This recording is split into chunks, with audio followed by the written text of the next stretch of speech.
우리 좌우 앞에 계신 분들과 우리 축복의 인사를 나누겠습니다. 12월입니다. 축복합니다. 12월 한 달 주의 은혜가 가득하기를 축복합니다.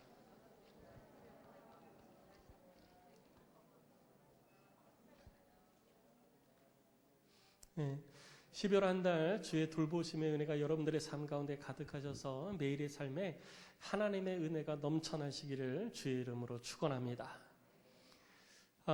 우리가 마태복음 8장을 계속 살펴보고 있는데요.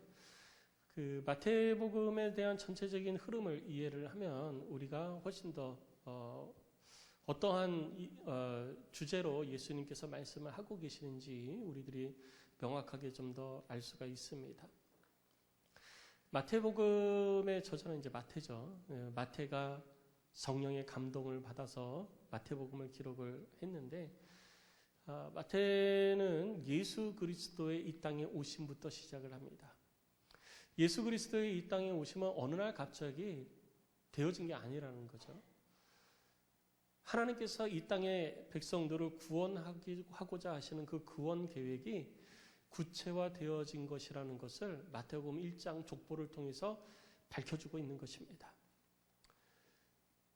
그러니까 예수 그리스도의 이 땅에 오심은 이 땅의 모든 백성과 민족을 향한 것임을 나타내주고 있는 것이죠. 그리고 그것이 하나님의 뜻이라는 겁니다. 그리고 예수님께서 하나님의 뜻을 이루기 위해서 공생의 사역을 하시기 전 광야에 나아가셔서 시험을 받고 이기신 일들을 기록하고 있습니다. 그것처럼 하나님의 일들을 이루어가는 우리들은 사단의 시험 가운데 늘 노출되어져 있고 그 시험 가운데 우리는 승리할 수 있고 또 승리하며 하나님의 뜻을 이루어간다는 것을 우리 주님이 우리 가운데 보여주신 것입니다. 그리고 예수님께서 공생의 사역을 시작하시면서 외치신 복음은 회개하라 천국이 가까웠느니라 라고 하시는 것이었습니다. 그래서 많은 이들이 나와서 회개하기 시작을 했고 자기의 죄를 자백하기 시작했습니다. 그리고 예수님께서 산에 올라가셔서 모여든 사람에게 하나님의 말씀을 가르쳐 주시기 시작을 했습니다. 그렇게 산에 올라가셔서 가르쳐 주신 말씀이 산상수훈이고 이 산상수훈이 마태복음 5장, 6장, 7장에 기록이 되어져 있습니다. 산상수훈은 말 그대로 구원받은 하나님의 백성이 이 땅에서 어떻게 살아야 하는가라는 것에 대해서 예수님께서 가르쳐 주신 내용이에요. 구원받은 하나님의 백성은 땅에 속한 자가 아니라 하늘에 속한 자이니 하늘의 것을 바라보며 천국 소망 가운데 삶을 살아야 된다라고 말씀을 하셨습니다. 그것이 팔복이죠. 그리고 그 팔복을 말씀을 하시고 나서 그러면 이 땅에 육신의 옷을 입고 삶을 살아가는 우리가 어떻게 살아야 되는가? 그것은 소금과 빛으로 살아야 된다. 소금과 빛으로 사는 것이 어떤 것이냐? 하나님의 말씀을 따라 사는 것이다. 하나님의 말씀은 모세를 통해서 이미 율법으로 너희들 가운데 주어져 있다. 그래서 너희들이 알고 있고 또 지금까지 그대로 살고 있는데 문제는 뭐냐 하면 하나님의 말씀이 우리들 가운데 들려줬어도 곧 이스라엘 백성들 가운데 들려줬어도 자기들의 편의에 따라 가지고 하나님의 말씀을 변형시켜서 살고 있다는 거예요. 하나님의 말씀이 우리 가운데 주어졌음에도 불구하고 내 편의에 따라서 말씀을 변형시켜서 적용하고 있다는 겁니다. 그리고 내 입맛에 맞춰서 변형시켜서 그것을 적용하며 살면서 스스로 뭐라고 그러냐? 나는 하나님의 말씀대로 순종하며 살고 있다라고 스스로의 만족감 속에서 살고 있었던 거예요. 그래서 예수님께서 이스라엘 백성들 가운데에 그러한 것이 옳은 것이 아니다. 하나님은 우리에게 하나님의 뜻을 가르쳐 주실 때 그렇게 가르쳐 주실 것이 아니다. 하나님의 뜻은 이런 것이다 라고 하시면서 명확하게 다시 한 번 더 하나님의 뜻을 말씀해 주십니다. 그리고 그렇게 살라고 그러신 거예요. 그 중에서도 특히 이스라엘 백성들의 삶 가운데 아주 밀접하게 연관되어져 있는 주제들, 그런 주제들을 중심으로 해서 예수님께서 율법을 다시 가르쳐 주신 거예요. 그러니까 예수님은 율법을 무시한 것이 아니라 율법을 온전케 하시려고 이 땅에 오신 것입니다. 하나님의 말씀을 완성시키기 위해서 오신 거예요. 그리고 그렇게 예수님께서 산에서 가르치시고 나자 많은 사람들이 그 가르침에 놀랍니다. 다른 권세 있는 그런 성경 교사들 혹은 바리새인들, 이런 랍비들, 이들의 가르침과는 전혀 가르침이 달랐어요. 깜짝 놀라가지고 예수님을 더 믿고 따르게 되었던 거죠.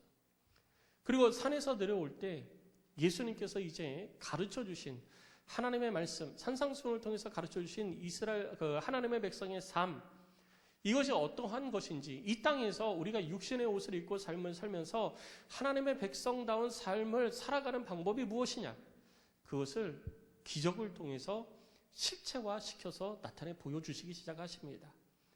그 첫 번째가 바로 나병 환자를 치료하시는 것이었어요.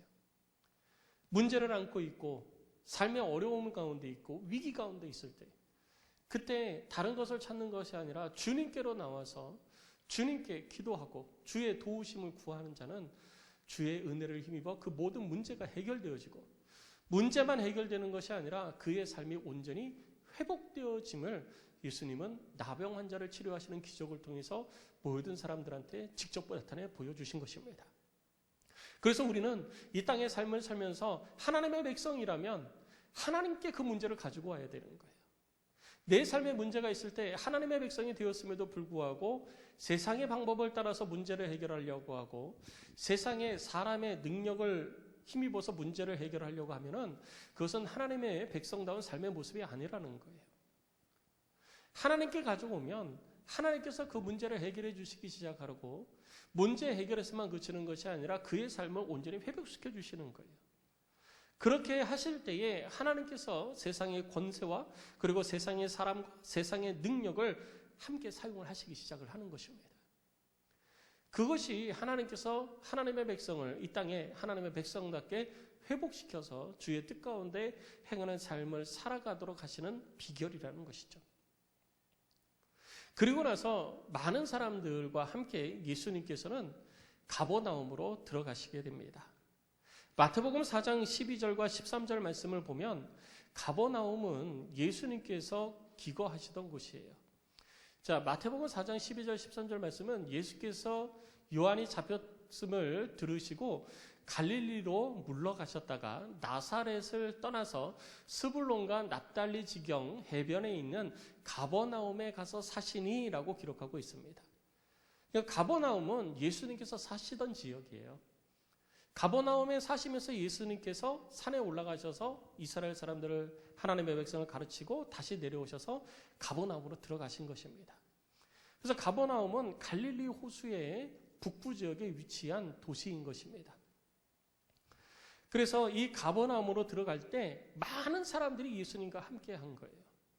많은 사람들이 예수님과 함께 그 가버나움 성읍으로 들어가고 있는데 한 사람이 찾아옵니다. 그 사람은 로마 군대의 백부장이었습니다. 이 백부장은 로마 군대의 지도자예요. 굉장히 높은 지도자입니다. 10부장, 50부장, 100부장 이렇게 있는데 보통 로마 군대가 주둔을 하면 군대가 주둔하면 백부장이 중심이 되어서 군대가 주둔을 하게 되어집니다. 근데 가버나움은 갈릴리 지역의 북부에 위치해 있고 그리고 로마 군대가 거기에 주둔을 하고 있었어요.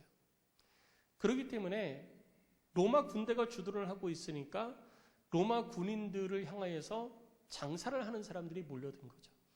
그때 당시에 돈 많은 사람이 누구냐? 군인이에요. 왜냐하면 군인은 나가서 전쟁에서 승리하면 전리품을 가지고 옵니다. 그리고 그 전리품으로 가져온 것을 가지고 팔아가지고 생계를 유지를 하는 거죠. 그래서 군인들은 굉장히 그래도 나은 삶을 살고 있는 계층 중에 하나였습니다. 그리고 우리들이 잘 알고 있듯이 우리가 산상수훈 통해 가지고 들었잖아요. 로마 군인이 징집령을 발휘를 할 수가 있어요. 자기가 이동을 하는데 짐이 많으면 이스라엘 백성들 가운데에 야, 너 이리 와서 내 짐 들고 저기까지 가. 그러면은 가야 되는 거예요. 지금으로 얘기하면 우리 상황에 적용을 하면 일제시대 때 일본 순사가 자기가 짐이 많은데 우리를 조선 사람을 찾아가지고 야, 너 이리 와서 내 짐 들고 나 따라와. 그래가지고 그 짐을 들고 오게 하는 거예요.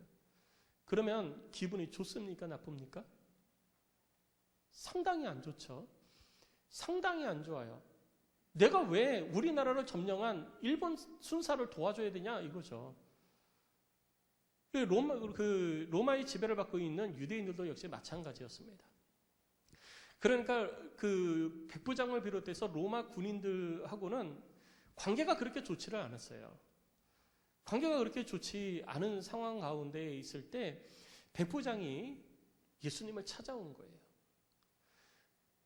백부장이 예수님을 찾아와서 예수님께 말씀을 드립니다.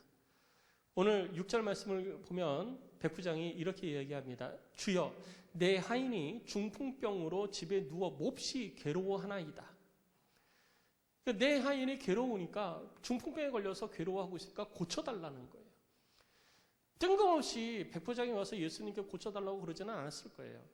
백부장도 나병 환자가 나았다는 소식을 들었을 것이고요. 그리고 아마 산상수훈을 예수님께서 산에서 설교하실 때 백부장이 그 가운데 있지 않았을까 이렇게 생각을 해볼 수가 있습니다. 왜냐하면 또 오늘 우리가 읽은 이 마태복음 8장 5절로 13절 말씀은 누가복음 7장 1절로 10절에도 똑같이 기록이 되어져 있어요.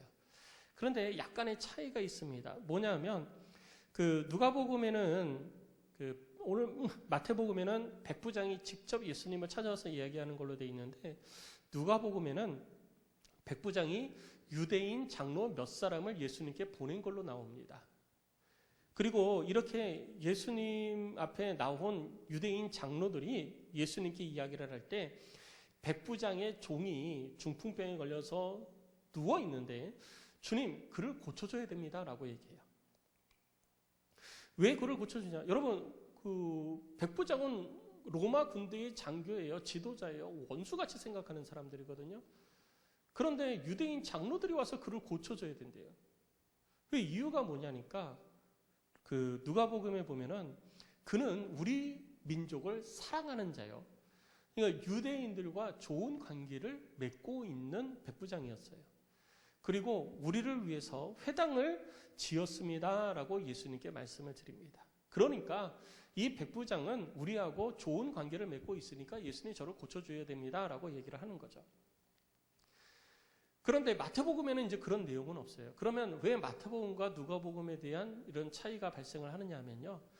여러분, 우리가 대통령이 대사를 통해 가지고 친서를 전달을 했어요. 그러면은 대통령이 전달을 한 거예요? 대사가 전달을 한 거예요? 두 가지가 다 맞는 거예요. 그러니까 마태는 예수님께 요청을 한 주체가 누군가에 대해서 초점을 맞춘 거고요. 누가는 실제로 그 일을 한 사람이 누군가에 초점을 맞춰서 기록을 한 것뿐이에요. 그러니까 같은 사건인데 어디에다 초점을 맞췄느냐에 따라서 약간 다르게 표현되어져 있는 것뿐입니다. 근데 중요한 것은 그게 아니에요. 중요한 것은 이 백부장이 예수님의 이 치유의 능력을 기대하고 있고 바라고 있고 그리고 그것을 소망하고 있다라는 거예요. 누구를 치료하느냐? 자기의 종을 치료하라는 거예요. 이것을 가지고 우리가 백부장의 성품을 알 수 있는 것이죠. 백부장은 자기의 종, 여러분 지금의 종하고 그때 당시의 종하고는 전혀 다릅니다. 그때 당시의 종은 소유의 개념이에요. 주인의 소유 물품이에요. 그냥.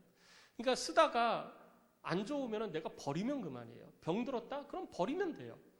그런데 백부장은 그렇게 하지 않고 그를 고쳐달라고, 그를 긍휼히 여기는 마음을 가지고 있었던 거예요. 그런 백부장이었기 때문에 유대인들과도 좋은 관계를 맺고 있었던 거죠. 그때 예수님께서 그에게 말씀하십니다. 오늘 본문의 7절입니다. 이르시되 내가 가서 고쳐주리라. 참 놀라운 말씀이에요. 여러분, 모든 이스라엘 사람들이, 그 지역에 있는 사람들이 그 백부장에서 다 아는 건 아닐 거예요. 로마 군대의 백부장 그러면은 사람들이 전부 다 기피하는 대상입니다. 그 기피하는 대상인데 그 대상의 집으로 가겠다는 거예요. 로마 군인의 집으로 가겠다는 겁니다. 집으로 가서 예수님께서 사역을 하시겠다라는 거예요. 사람들은 이게 이해가 안 되죠. 그러나 예수님에게는 전혀 이게 문제가 되지 않는 것입니다. 우리는 우리들의 눈에 보기에 판단하죠. 좋은 걸로 판단하죠. 그러나 주님은 그걸로 판단하는 것이 아니에요. 지난주에도 살펴봤지만 사람들은 나병 환자를 피합니다. 그리고 나병 환자를 격리시킵니다. 그리고 그들을 사람 취급 안 해요.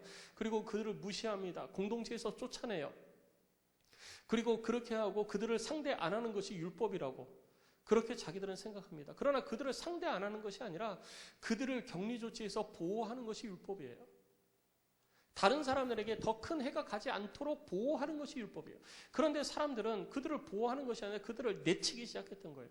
근데 예수님은 나병 환자의 몸에 손을 얹고 기도한 거예요. 손을 얹어서는 안 되는 겁니다. 부정하게 되어져요. 그러나 예수님이 손을 얹었을 때 예수님이 부정하게 된 것이 아니라 오히려 예수님으로 인하여서 부정한 것이 물러가고 부정한 것이 깨끗하게 되어지는 역사가 나타났음을 우리는 기억해야 되는 것입니다. 하나님의 백성은 세상 사람들의 관점과 다른 관점을 가지고 있어야지 되는 거예요. 세상 사람들이 바라보는 관점과 동일한 관점을 가지고서 우리들이 삶을 살아갈 때 우리는 하나님의 뜻을 이룰 수가 없는 것입니다. 다른 사람들은 백보장을 다 기피하지만 예수님은 내가 가서 고쳐주겠다고 말씀하시는 거예요. 사람들은 아마 깜짝 놀랐을 거예요. 그런데 이 예수님의 말씀보다 더 깜짝 놀랄 답이 그 다음에 등장을 합니다. 우리 한번 성경을 읽어볼까요? 우리 8절, 9절 우리 같이 한번 읽어보겠습니다. 시작. 백부장이 대답하여 이르되 주여 내 집에 들어오심을 나는 감당하지 못하겠사오니 다만 말씀으로만 하옵소서. 그러면 내 하인이 낫게 싸움나이다. 나도 남의 수하에 있는 사람이요 내 아래에도 군사가 있으니 여더러 가라 하면 가고 저더러 오라 하면 오고 내 정도로 이것을 하라 하면 하나이다 라고 이야기하고 있는 거예요. 아, 정말 놀라운 고백입니다. 여러분, 이 백부장의 고백이 왜 놀라운 고백이냐면요, 예수님의 권위를 인정하고 있는 거예요. 그런데 이 예수님의 권위는 그냥 선생님에 대한 권위, 뭐 내게 말씀을 가르쳐 주시는 이에 대한 권위를 인정한 게 아니에요. 자, 뭐라고 그럽니까? 예수님이 가서 내가 고쳐주겠다라는 것은 병자에게 손을 얹고 나병 환자를 고쳐준 것처럼 고쳐주겠다라고 하시는 거잖아요. 그런데 이 백부장은 오실 필요가 없습니다라는 거예요. 그냥 그 자리에서 말씀만 하옵소서. 왜? 나도 남의 밑에 있는 사람입니다. 나보다 높은 권위를 가지고 있는 사람이 나한테 이래라 저래라 하면 나는 그대로 합니다. 그리고 내 밑에도 군사가 있는데 내가 이더러 이렇게 하라 저더러 저렇게 하라 그러면 저들은 그렇게 합니다. 그런데 예수님 뭐하러 오십니까? 라는 얘기예요. 그 말은 뭐냐면 질병도 예수님의 권세 아래에 있다라는 것을 백부장은 고백하고 있는 거예요. 얼마나 놀라운 고백입니까? 질병도 예수님의 권세 아래에 있다라는 거예요. 예수님께서 나가라 하면 나간다라는 거예요. 그러니까 말씀만 하시라는 거예요. 주님이 말씀만 하시면 다 이루어질 것을 뭐하러 여기까지 오십니까? 정말 놀라운 고백이잖아요. 여러분, 우리들의 삶에 우리들의 주를 향한, 주의 권위를 향한, 주의 이 권위를 향한 고백은 어떠한 고백이 되어지고 있습니까? 백부장은 질병이 있어요. 근데 질병이 지금 내 힘으로는 안 되고 있어요. 내 힘으로는 고쳐지지가 않아요. 내 하인의 질병을 내 힘으로는 고칠 수가 없어요. 그리고 예수님만 찾아왔겠습니까? 얼마나 많은 의사들을 데려다가 자기 하인의 병을 고치려고 했겠습니까? 그런데 그것도 안 됐어요. 그래서 예수님을 찾잖아요. 그런데 예수님을 찾는데 예수님께서 가서 고쳐주겠다 하는데도 예수님 오실 필요 없습니다. 그냥 말씀만 하세요. 정말 놀라운 고백이에요. 여러분, 우리들의 삶 가운데 문제가 있을 때 우리는 주님께 뭐라고 말씀을 드립니까? 백부장이 주님께 요청을 한 것처럼, 말씀을 드린 것처럼, 주님을 찾아와서 이야기를 한 것처럼 우리도 주님께 찾아가서 이야기를 하잖아요. 주 앞에 찾아가 엎드려 기도하잖아요. 그런데 그 기도가 백부장의 주를 향한 이 고백, 주의 권위를 향한 이 고백과 내 고백이 같은 고백인지 여러분 한번 살펴보시기 바랍니다. 내게 문제가 있고 그것이 육신의 질고일 수도 있고 삶의 문제일 수도 있습니다. 그런데 내게 있는 그 삶의 문제와 육신의 질고가 예수 그리스도의 권위 아래에 있음을 여러분 믿고 고백하고 계십니까? 아니면 믿음 없는 자의 고백처럼 주여 할 수만 있으시거든 이 일을 이루어 주시옵소서라는 그런 고백을 하고 있습니까? 우리들 속에 우리들의 삶의 문제를 대하는 우리들의 자세가 달라져야 된다는 거예요. 우리는 하나님의 백성이잖아요. 하나님의 백성이 이루어야 될 이 땅에서의 삶 가운데 한 가지는요, 우리 주님의 권위를 인정하고 그 권위 아래 삶을 살아가는 것입니다.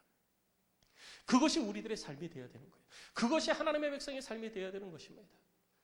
주의 권위를 인정하는 것이 어떤 것입니까? 백부장은 말합니다. 내 밑에 있는 사람한테 이더러 가라 하면 가고 저더러 오라 하면 옵니다. 정도로 이것을 하라 하면 합니다. 그것이 권위를 인정하는 거예요. 내가 예수 그리스도로 권위를 인정하는 것은요, 주님의 말씀에 순종하는 겁니다. 주님의 말씀에 온전히 순종하는 자에게 우리 주님은 주의 은혜와 능력을 나타내 주시는 것입니다. 주의 권위를 믿고 그 아래 거하시기를 주의 이름으로 축복합니다. 이 땅에 그 어떤 것도 주의 권위를 뛰어넘는 것은 없습니다. 이 땅에 그 어떤 것도 우리보다는 강할지 모르지만 우리 주님보다 강한 것은 없습니다. 우리 주님보다 더 높은 것은 아무것도 없습니다. 우리는 그의 백성이요 그의 권위 아래 거하는 자인 것입니다. 그래서 우리가 문제가 생길 때 그 권위를 다스리는 권위를 가지고 계시는 예수님 앞에 나아가서 주의 권위를 믿사오니 주께서 말씀만 하시옵소서 그럼 이 모든 것들이 해결되어집니다 라고 하는 참된 믿음의 고백이 있어야 되는 것입니다. 그래서 예수님이 백부장을 칭찬하신 거예요. 주님 말씀만 하시옵소서, 말씀만 하시면 됩니다. 그냥 단순하게 말씀만 하시면 된다라는 게 아니에요. 주님의 그 위대한 권위를 인정한 고백이었다라는 거죠. 그래서 우리 주님이 이 백부장을 향해 칭찬하십니다. 10절입니다. 예수님께서 들으시고 놀랍게 여겨 따르는 자들에게 이르시되, 많은 사람들이 아직도 따르고 있습니다. 근데 그들에게 예수님께서 말씀하시기를 내가 진실로 너희에게 이르노니 이스라엘 중 아무에게서도 이만한 믿음을 보지 못하였노라 라고 말씀하십니다. 그것이 믿음인 거예요. 주의 권위를 믿고 삶을 살아가는 것이 바로 믿음인 것입니다.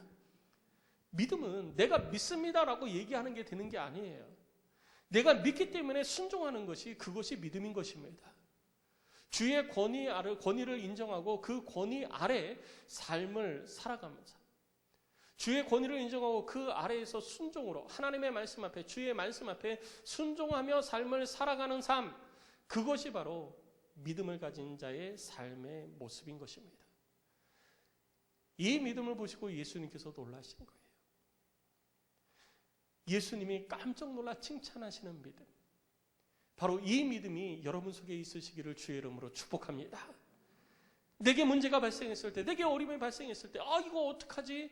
혹시 주님 앞에 기도하면 될 수 있지는 않을까?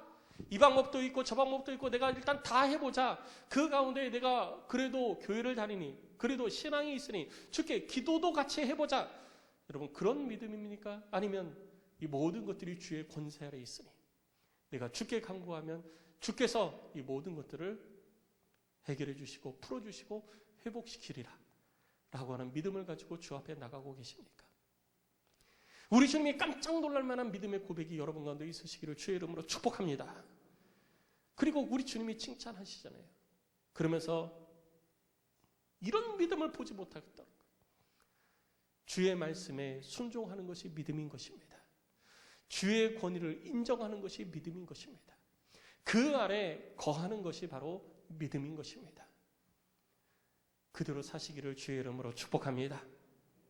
그리고 예수님이 11절에 말씀하시는 거예요.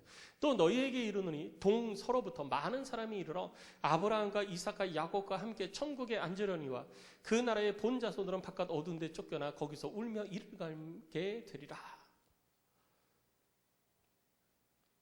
동서로부터 많은 사람들이 오게 되어진대요. 많은 사람들이 오게 되어지는데 천국에 앉게 되어진다는 거예요. 이 천국에 앉게 된다는 것은 이 식사 자리에 앉게 된다는 것입니다. 천국 잔치에 앉게 된다는 거예요. 동서로부터 많은 사람들이 와서 천국 잔치에 앉게 되어지는 날이 속히 올 것이다 라고 말씀하고 있는 겁니다. 동서로부터 오는 사람들은 이방인을 얘기하는 거예요. 이방인들이 동서로부터 땅의 이쪽 끝부터 저쪽 끝에서 다 몰려와서 아브라함과 이삭과 야곱, 그들이 지금 하나님과 함께 계시잖아요. 그들과 함께 천국잔치에 참여하는 그 날이 오게 되어질 텐데 오히려 그 나라의 본자손들, 곧 유대인들을 이야기하죠. 그 나라의 본 자손들은 바깥 어두운 데 쫓겨나 거기서 울며 이를 갈게 되리라 라고 말하고 있는 것입니다. 내가 예수 그리스도를 알고 믿고 그리고 신앙을 갖고 삶을 살아간다고 여러분 안심해서는 안 되는 것입니다. 우리도 예수님께서 책망하시는 그 본 자손이 될 수도 있는 거예요. 하나님의 말씀을 듣고 그 말씀을 따라 삶을 산다고는 하지만 하나님의 말씀보다 내 삶에 내 유익에 그리고 내 이해도에 맞춰서 하나님의 말씀을 변형시켜서 내 삶에 끼워 맞추기 식으로 하면서 나는 하나님의 뜻을 따라 삶을 살고 있다라고 스스로 만족하고 있다면 우리는 천국 잔치에 결코 참여하는 자가 될 수가 없는 것입니다. 하나님의 말씀 앞에 온전한 순종으로 그 권위를 인정하고 그의 뜻 가운데에 거하는 삶을 살아갈 때 그때 비로소 우리는 천국 잔치에 참여하는 자가 되는 것입니다. 온전한 믿음을 소유한 자만이 천국 잔치에 참여하는 자가 된다는 거예요. 온전한 믿음은 예수 그리스도의 권위, 곧 그 말씀의 권위, 그가 가지고 있는 권위, 그 앞에 순종하면서 자신의 뜻을 예수님의 말씀보다, 예수님의 권위보다 앞세우지 아니하고 내 경험도, 내 지식도, 내가 가지고 있는 그 어떤 것도 우리 주님의 말씀보다 앞서가지 않고 오직 주님의 말씀에 순복해서 걸음을 옮겨가는 삶, 그런 삶을 살아가는 자들이 바로 온전한 믿음을 소유한 자라는 것입니다. 주를 믿는다면 믿은 대로 살아야 된다는 거예요. 그래서 예수님께서 유대인들을 책망하시면서 마지막 13절에 이렇게 말씀하고 있습니다. 예수께서 백부장에게 이르시되 가라 네 믿은 대로 될지어다 하시니 그 즉시 하인이 나으니라. 할렐루야. 우리 주님의 말씀을 잘 보세요. 가라 네 믿음대로 될지어다가 아니라 네 믿은 대로 될지어다라고 하고 있는 거예요. 네가 지금 믿고 있는 대로 된다라는 거예요. 뭘 믿고 있는 거예요? 여러분, 믿고 있는 대로 된다라는 거예요. 그럼 내가 믿음을 가지고 삶을 살아가고 있는 것을 말하는 거예요. 과거에 내가 한번 믿음의 능력을 경험을 하고 내가 구원의 은혜를 경험하고 내가 하나님에 대한 지식을 깨닫고 하나님에 대해서 공부하고 배워서 알고 있고 그런다고 해서 그것이 믿음이 아니라는 거예요. 온전한 믿음은 하나님의 말씀의 능력을 삶 가운데 끊임없이 계속해서 경험하면서 삶을 살아가는 것을 말하는 것입니다. 그래서 우리 주님이 말씀하신 거예요. 네 믿음, 네 속에 있는 네가 경험한 그 단회적인 믿음 그거대로 되는 것이 아니라 네가 지금 믿고 살아가고 있는 대로 될지어다 라고 말씀하고 있는 것입니다. 조금 더 설명을 드리면요. 믿는다라는 것은 주를 의지하는 거잖아요. 주님 나를 고쳐주세요 라고 하는데 우리가 그렇게 얘기하죠. 문제가 생겼을 때 주님 나를 고쳐주세요. 지난주에 우리 나병 환자 살펴본 것처럼 주님 나를 고쳐주세요 라고 하는데 고쳐주세요. 그러면 고침받았구나. 이것이 한 번의 믿음의 경험이 되는 것입니다. 그걸로 끝나서는 안 된다는 거죠. 내가 그것을 믿었으면 내 마음 가운데 그 주님의 능력을 믿는 믿음이 계속 유지가 되어져야 돼요. 여러분 여기 이렇게 강단이 있죠. 강단이 있으면 내가 문제가 발생해서 쓰러져요. 그래서 쓰러지기 때문에 쓰러지지 않게 해서 줄을 붙잡고 기도하면서 문제가 해결되어져요. 그래서 쓰러지다가 강단을 붙습니다. 그럼 더 이상은 안 쓰러지죠. 안 쓰러졌으니까 내가 강단에 손을 놓고 다시 내 마음대로 삶을 살아가는 것은 온전한 믿음의 삶의 모습이 아니라는 거예요. 내가 쓰러져서 강단에 손을 얹고 무엇인가 기댔으면 계속해서 기대고 삶을 살아가라는 거예요. 내 삶에 문제가 있어 예수 그리스도를 의지하고 예수 그리스도의 말씀을 힘입어 삶을 살아가고 있으면 그것이 단 한 번의 경험으로 그쳐서는 안 되고 끊임없이 그 모습이 삶 가운데 유지돼야 된다는 것입니다. 그래서 네가 믿고 있는 대로 될지어다 라고 주님이 말씀하신 거예요. 네가 지금 믿은 대로 될지어다 라고 말씀하신 것입니다. 성도 여러분, 주를 향한 그 온전한 믿음이 여러분 속에 계속되어지시기를 주의 이름으로 축복합니다. 단회적인 믿음이 우리들 가운데 좋은 경험이 될 수 있고 좋은 신앙의 유산이 될 수 있습니다. 그러나 그거는 그때뿐이에요.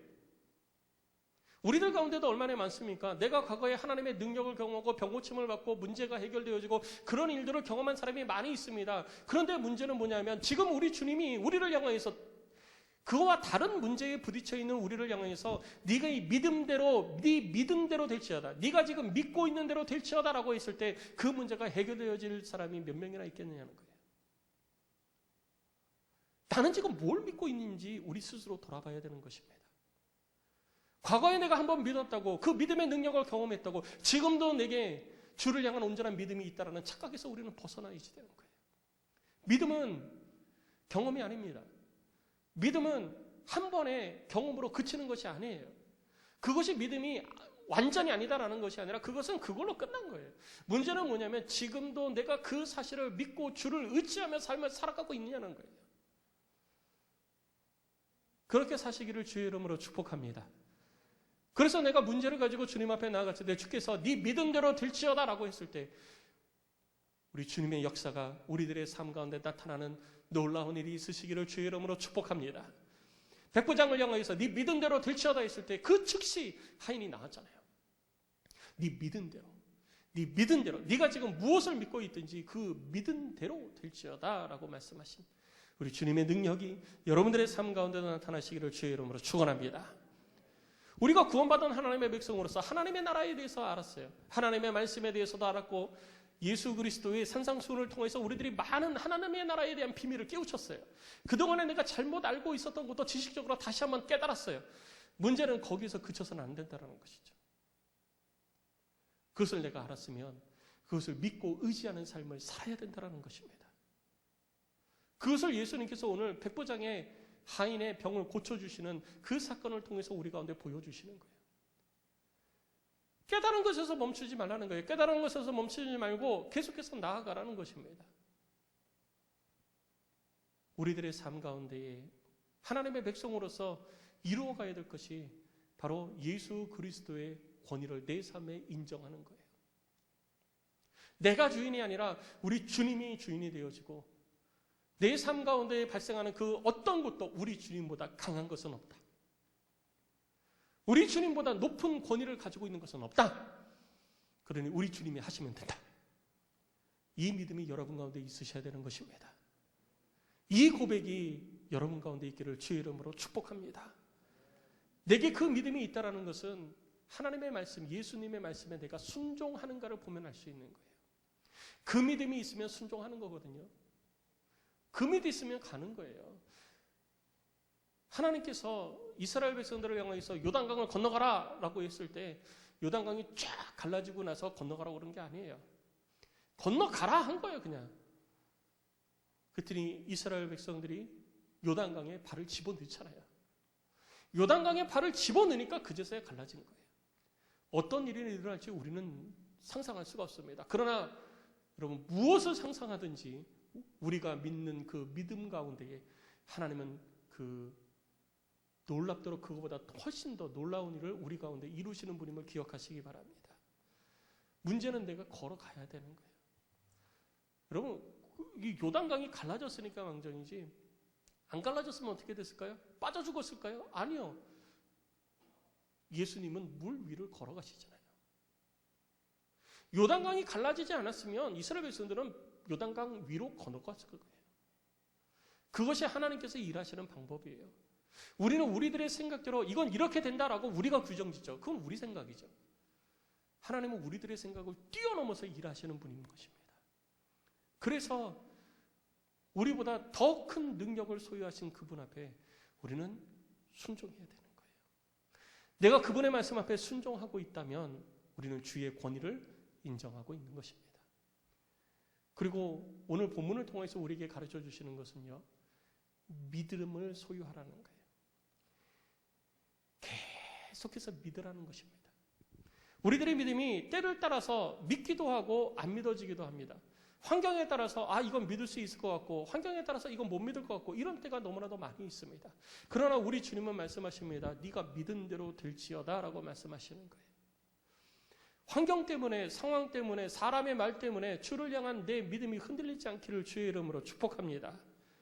이것이 온전한 믿음이에요. 이 믿음이 여러분 가운데 있으시기를 바랍니다. 그때 하나님의 능력을 경험하게 될 것입니다. 믿음의 역사를 경험하게 될 것입니다. 주님이 칭찬하시고 하나님의 나라에서 인정받는 그 믿음이 여러분 속에 넘쳐나시기를 주의 이름으로 축원합니다. 우리 시간에 함께 찬양하고 기도하십시다. 우리 시간에 함께 찬양하고 기도할 때에 오늘 말씀을 기억하면서 우리 두 가지 기도 제목 가지고 우리 함께 찬양하고 기도하기를 원합니다. 예수님의 말씀의 능력과 권위를 믿습니다라고 여러분들이 입술을 열어 고백하십시오. 정말 주님의 권세를 인정하십니까? 그러면 내가 주님의 말씀에 순종해야 되는 거예요. 모든 것이 주의 권위 아래에 있음을 알고 주의 말씀에 내가 순종하는 삶을 살겠습니다. 그리고 우리가 함께 기도할 때 내가 주의 능력을 믿음을 고백하십시오. 내게 이 믿음이 있음을 고백하십시오. 그 능력 가운데 내가 살겠습니다. 매일의 삶에 주님의 능력을 경험하는 삶을 살겠습니다. 믿음의 능력을 맛보게 하여 주시옵소서. 네 믿은 대로 될지어다 라고 하셨으니 그대로 내게 이루어지게 하여 주시옵소서. 여러분 이 마음을 가지고 간절한 기도의 제목을 가지고 기도하시고 여러분들 속에 여러분 지금 문제가 있습니까? 내 힘으로 안 되는 문제 있습니까? 그거 왜 끌어안고 계세요? 그 문제도 우리 주님보다 높지 않습니다. 그 문제 우리 주님보다 결코 높지 않아요. 우리 주님 앞에 나가서 간구하면 우리 주께서 그 문제를 주의 방법대로 풀어주시는 줄 믿으시기 바랍니다. 그러니 주를 믿고 간구하십시다. 주께서 주의 방법대로 해결하시고 주의 방법대로 우리 가운데 역사하실 것입니다. 우리 함께 찬양하고 기도하겠습니다.